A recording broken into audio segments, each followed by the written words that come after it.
முதலாவது ஒருங்கமை சமன்பாடுகள்ல நீங்க என்ன செய்யணும்னு சொல்லிச்சேன்னா, ஒருங்கமை சமன்பாடுகள்ங்கிறது அடிப்படையாகவே என்ன வடிவத்தில் இருக்கின்ற தெரியும் என்ன. அதுல ஒரு எக்ஸும் எக்ஸும் வையும் என்ன செய்யும் சம்பந்தப்படும். எக்ஸும் வையும் சம்பந்தப்பட்டு வரும்.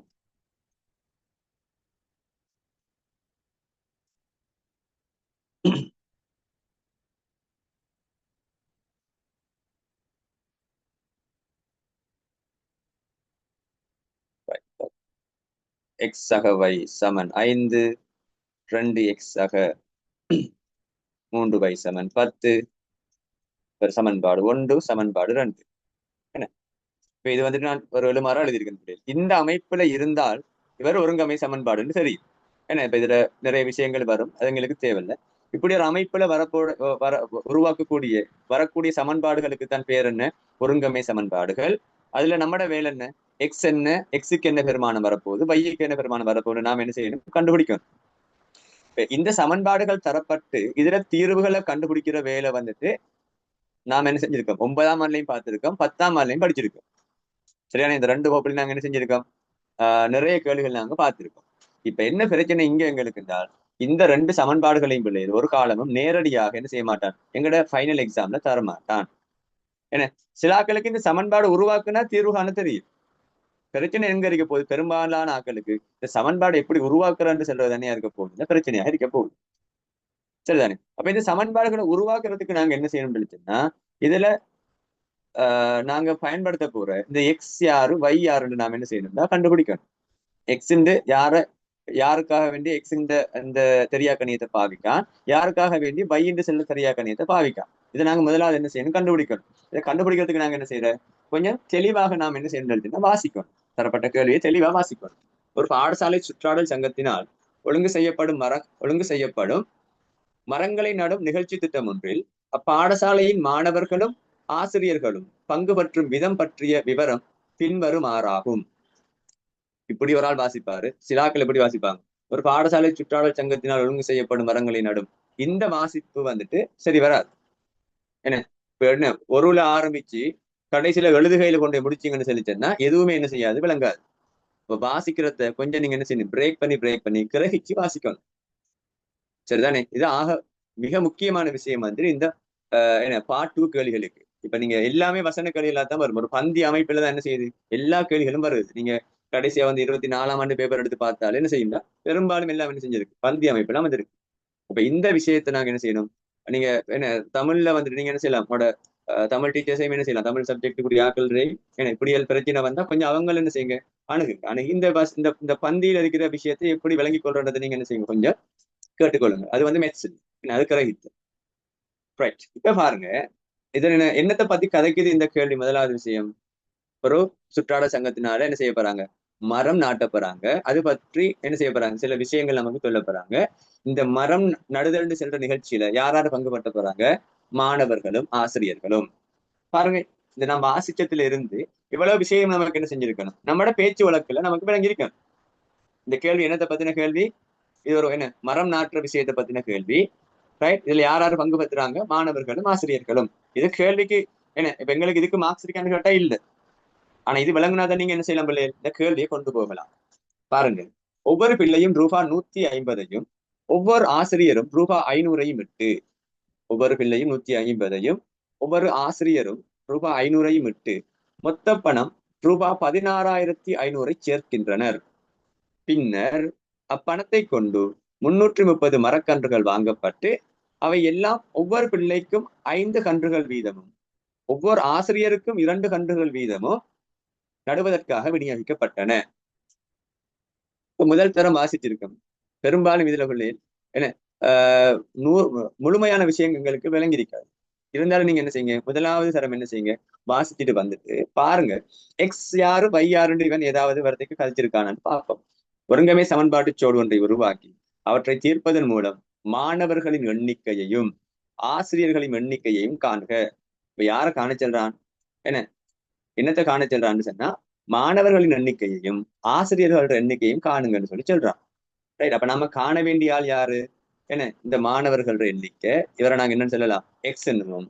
ஆசிரியர்கள் எண்ணிக்கை நாங்க என்னன்னு சொல்லுவோம், y என்று சொல்லுவோம். சில கேள்விகள்ல எக்ஸ் எது y எதுன்னு தந்திருப்பான், தராட்டி நாங்க என்ன செய்யலாம்டா எங்களோட விருப்பத்துக்கு ஏற்ற மாதிரி என்ன செய்யலாம், நாங்க வந்து டிசைட் பண்ணலாம். அப்ப இங்க நான் மாணவர்களின் எண்ணிக்கையை எக்ஸ் என்றும் ஆசிரியர்களின் எண்ணிக்கையை நான் என்ன செய்யறேன் y என்றும் எடுக்கணும். அப்ப நான் இது ஒரு தெளிவுக்காக வேண்டி திரும்ப நான் என்ன செய்யறேன், மார்க் பண்றேன்.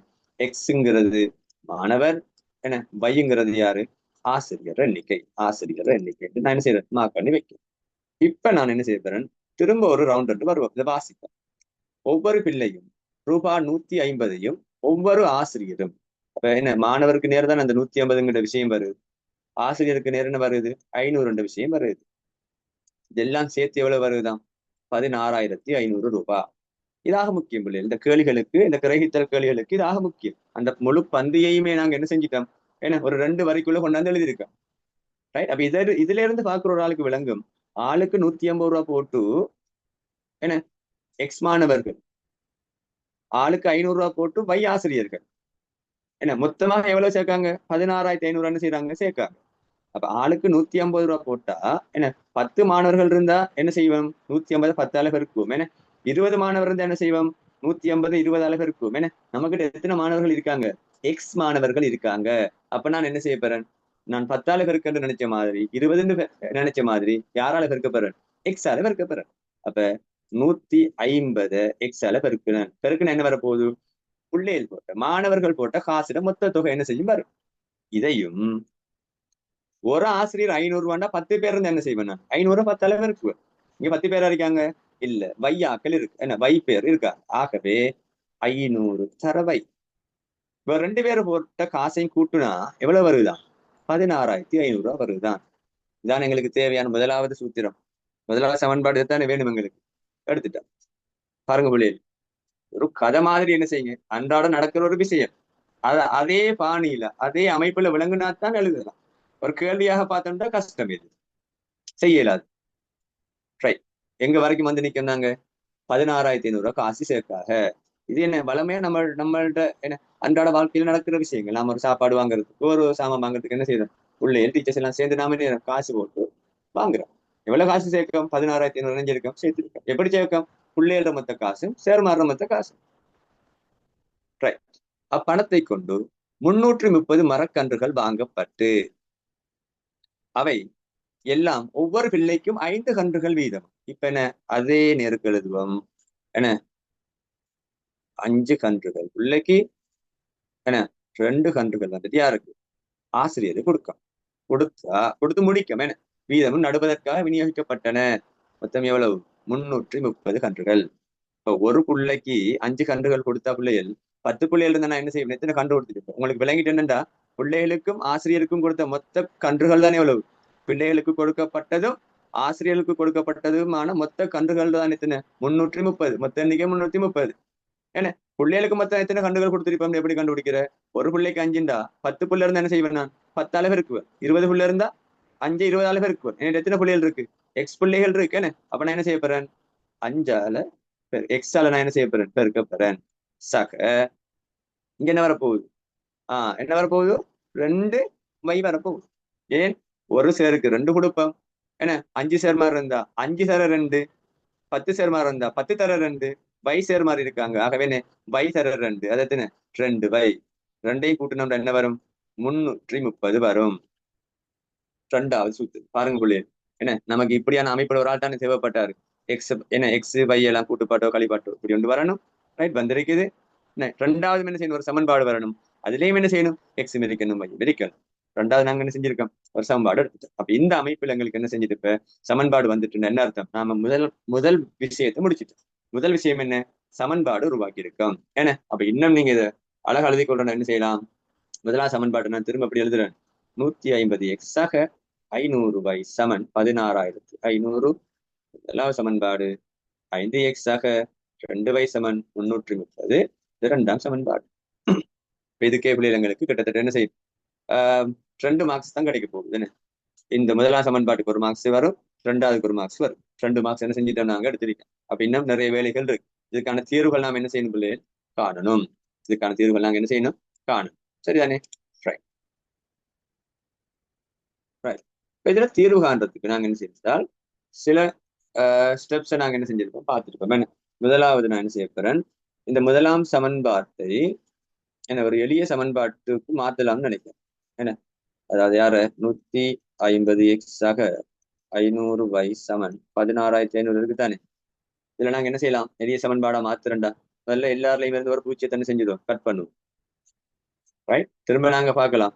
இங்க 15 இருக்குல்ல, இங்க 50y இருக்குது, இங்க 1650 இருக்கு. எல்லாரையும் பார்க்க நாங்க இந்த 3 பேரையுமே என்ன செய்யலாம்? 3 உறுப்புகளையுமே, இடது பக்கம் இருக்கிற 2 உறுப்பு, வலது பக்கம் இருக்கிற 3 பேரையுமே நாங்க 5 அளவட்டலாம். என்ன 5 அளவட்டுவோம், 3 முறை 5 அளவட்டுவோம், 10 முறை. இவர் 5 அளவட்டுனா என்ன வரப்போகுது? 160, 1650 5ஆல பிரிச்சு சொல்லுங்க பிள்ளைகள், எத்தனை வரும்?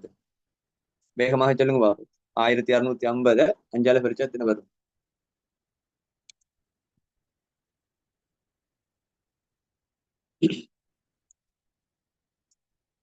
330. 330. சரி.